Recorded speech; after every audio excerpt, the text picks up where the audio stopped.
Are your hiring practices inadvertently screening out top talent coming into your organization?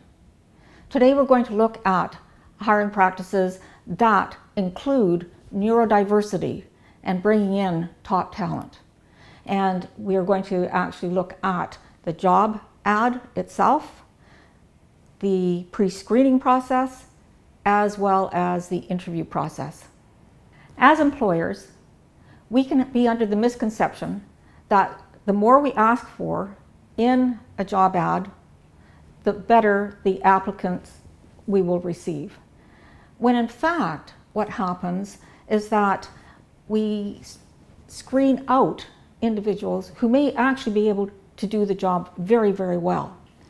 In studies, it's been proven that men will apply if they have 50% of what is being requested in the job ad. Women, it's closer to 80%. People on the spectrum, it's closer to 100%. So as employers, we need to look at what it is we're asking for. And are we screening out the potential of top talent coming into our organization by asking for too much? The next step in the process is the pre-screening. Many organizations will look for education, gaps in employment, and specific experience in previous employment. Now, people on the spectrum may not have the education that you are seeking, but it doesn't mean that they can't do the job. And it doesn't mean that they're not able to acquire that post-secondary education. However, the post-secondary institution may not have had the appropriate supports in place to allow them to get that certificate, degree, diploma. Gaps in employment in our modern day world and with the values that we embrace today are common, and it can be paternity leave, maternity leave, leaves of absence. People on the spectrum will have gaps, and they will have their own reasons for those gaps. The other is previous experience. People on the spectrum will have had difficulty getting a job, so they may not have that previous experience. But it doesn't mean they can't do the job. So as employers, we need to reevaluate how we pre-screen and determine whether or not we can't be more flexible and more open in what that criteria is. The next step is the interview process. And this is a wonderful opportunity for people on the spectrum to actually crash and burn, because it's not set up to be autism friendly. It really is a very social interaction. And people on the spectrum are challenged in social interactions.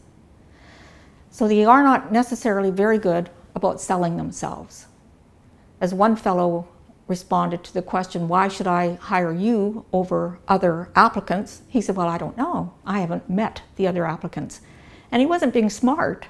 He was being honest. The other is that they may not make eye contact. And it isn't because they're hiding something.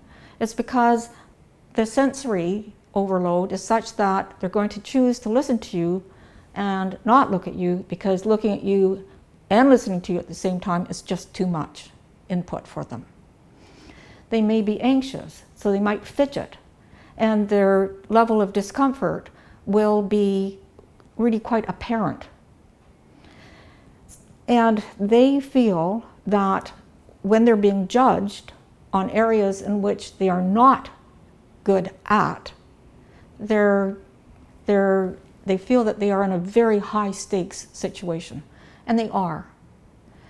So the alternative to an interview, especially one that is behaviorally based, is to have more of an informal meeting, like take the pressure off, and replace the interview with that informal meeting plus a skills assessment or an aptitude assessment to see if the person does have the capabilities to do the job. And this will go a long way, because today a lot of our interviewing processes are filled with unconscious biases, and they are actually, when it comes to somebody on the spectrum, assessing how autism is affecting the individual. In summary, to ensure that we do not inadvertently screen out top talent coming into our organizations, let's revisit our job descriptions that we use in our job ads. Let's revisit our pre-screening criteria, and let's revisit our interview process to make them autism-friendly.